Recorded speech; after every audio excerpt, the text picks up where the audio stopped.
Good morning and thank you for tuning in. This is Walter Mithkite reporting for GNN, the Gielinor News Network. On Tuesday this week, the Ministry of Adventurer Trading Forensics, colloquially known as the ATF, has made public that they are declaring war on gold purchased with currency from outside of Gielinor. The ATF Deputy Director, Per Versentive, held a press release for this announcement. As a member of the Associated Press, we have footage available of this press release for you, our viewers. Over the past few months, many concerned citizens of Gielinor have noticed quite the uptick in clanker activity. The prices of many commodities had crashed to historic lows, and as a public servant, that is unacceptable for our agency. Many financial analysts have reported that we must have incarcerated and deactivated a large wave of clankers last month, and they would be correct, but sadly, we know those clankers will return. As the prices of various commodities targeted by clankers rises due to their absence, a high premium is in place for the clanker creators that are able to get their clanker farm back up and running. Today, we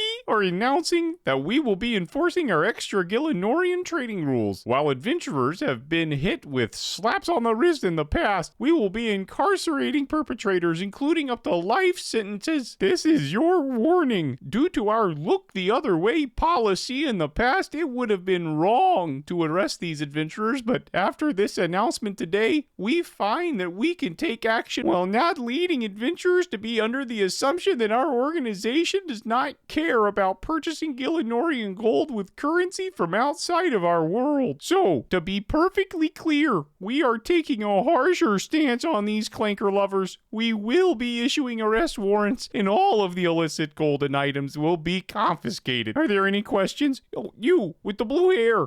Hi, Becky for MSNBC. MSNBC? I haven't heard of you guys. Really? The Morytania Synchronicity Nation Broadcasting Corporation? You haven't heard of us? Oh, that's you guys, right? Sorry. What can I clear up for you? So, what gives you the right to call these synthetic adventurers the sea slur, especially with a hard R like that? Don't you know that they're people too? Oh, now that's just some clanker farm propaganda. Anyone that's looked into the eyes of a clanker knows that they have no life in them. These adventurer lookalikes may live in our world, but they are not adventurers. Clankers take away good, honest work from adventurers, and they deserve all the disagreement that comes their way. If anything, we don't go far enough. The adventurers that purchased this Gielinorian gold from these clankers' owners should be ridiculed just as much. Them clanker lovers deserve to be mocked and ridiculed just as much as the clankers themselves. Next question. You, with the beard. Hello, Dr. Din Vin Baverk for the University of Ardouin Campus Press. As an economist, I have to point out that this measure will decrease the demand for Gielinorian gold on the Kamor dark web markets. This will, without a doubt, reduce the quantity of synthetic adventurer farms that can operate, as the law of supply states that lower prices result in lower quantity supplied. But here, I have to ask, what will you be doing for the adventurers that are purchasing accomplishments with Gielinorian gold? This is not an extra Gielinorian exchange, but historically, this has been listed as being against the rules. Almost all adventurers know that any of the adventurers participating in the bounty hunter worlds have purchased their infernal capes instead of defeating Zuck themselves. I mean, what is the plan? Dr. Din, I am glad we can come to an agreement on this strategy reducing the amount of clankers there are in the world. While reducing clankers is important, I want to make sure I hit on this because you didn't mention it and I didn't either. As much as I despise clankers, this is also about adventurer integrity. Back in my adventuring days, any items you obtained meant something, darn it. I remember slaying hill giants for months so that I could earn my first millions. These days, all someone has to do is exchange some extra Gielinorian currency for gold, and they have the same result. Furthermore, the first Infernal Capes, Quivers, Blood Torva, and White Inquisitor to appear were absolute signs that an adventurer was talented, and now it is likely that there are more illicit versions of those items on adventurers' bodies than there are legitimate ones, while adventurers that completed these challenges still have the personal achievement from those battles. The magic of those items is lost when you can safely assume that some, if not most of those achievements have been purchased on the black market. As we continue this war on illicit gold, we will be seeking approval from the Justice Administration and Governors of Exchange, JAGX, to extend this campaign into the service market. Wow. After the press release, many citizens with a sharp memory pointed out that the ATF has made announcements like this in the past, which may have resulted in a temporary culling of illicit gold buyers, but obviously was not enough to deter buying illicit gold in the long run. While that is true, other observant adventurers have defended the ATF, saying that this announcement seems to have more teeth, as this time the ATF is going so far as to threaten permanent sentences. Whatever the results are, our team here at GNN hopes that the ATF can recover from their previous PR disaster of killing a suspected illicit gold buyer's dog. That news story only grew worse for the agency when they later had to admit that after their investigation ended, they found that the dog's owner had bought legitimate Gielinorian gold with Grand Exchange bonds. Rest in peace, Sodi.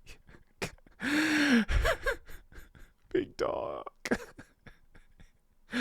I'll cover our next story after this message from our producer, Weave. Hey, Walter, I'm sorry, man. I really thought you were over that story. That's okay. Take some time. Well, folks, as I hinted at last week, I spent some time at Yama. I am over halfway to getting my guaranteed death charge upgrade. The fight is as fun as everyone made it out to be. After my trip a couple nights ago, I thought I had finished all the CAs that I wanted to pursue at Yama. But then I took another trip earlier this morning.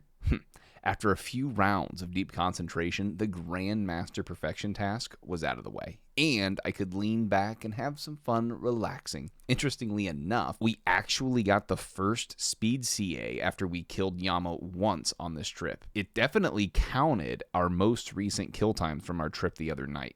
That's pretty neat. So, with speed and perfection out of the way, we went for the no toppings, no drinks, thanks CA, which had us using moonlight moths to restore our prayer. Combat achievements like that one is where this whole system really shines. No grinding RNG for good damage, no relying on a few others to play perfectly, just the simple task of approaching a boss from another angle, using items I otherwise wouldn't have used. Grandmaster is already enough of a grind that leads to its prestige. More fun combat achievements like that one would breathe even more life into the world. As for the actual reason I came to Yama, the death charge upgrade, I need to make sure I keep my next dossier that I get, because if I'm victorious 40 more times when fighting Yama without getting an additional dossier drop, I could be in trouble. Some of you may not know this, but after 100 victories, bad luck mitigation mechanics kick in, and your next dossier that you open has a 100% chance of having the death charge upgrade, including if I got that particular dossier before 100 victories.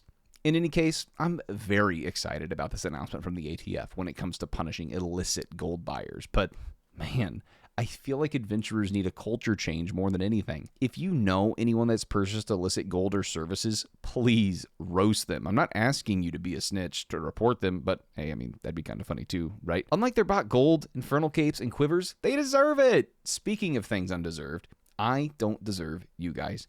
Thank you for taking the time to watch our broadcast. It is because of viewers like you that like and subscribe to our broadcast that we keep the news coming each week. Please, if you are not subscribed already, consider supporting our dying medium as a corporate news network in Gielinor. That wraps up my portion. Back to you at the desk if you're ready, Walter. Absolutely, I'm ready. Good luck out there, Weave. Careful, that silver-tongued devil is the master of contracts, and the last thing you need is to miss some important fine print.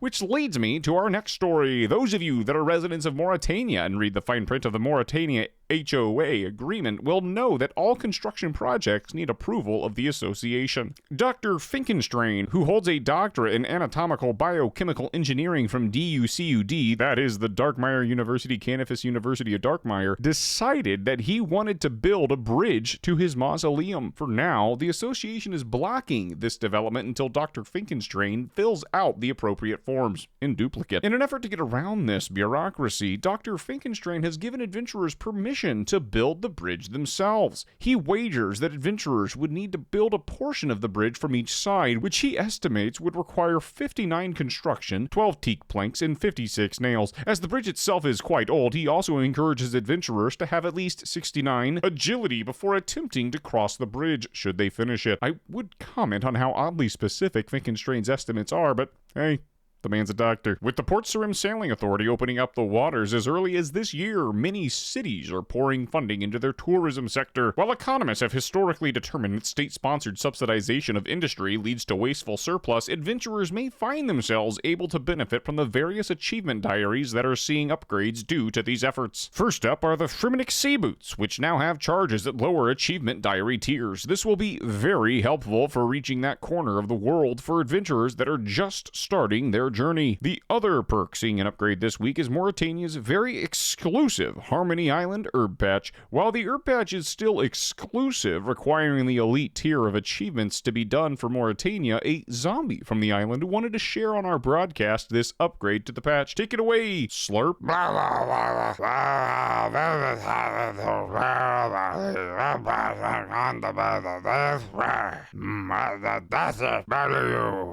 Wow, disease-free. Man, at what point are all of the herb patches going to be disease-free? If there has been any time to be a person who does herb runs, today is it. With that final testimony, we end our broadcast. Thank you so much for your viewership. If you enjoyed the show, please subscribe so that you can be notified of future broadcasts. This has been Walter Mithkite for GNN, signing off.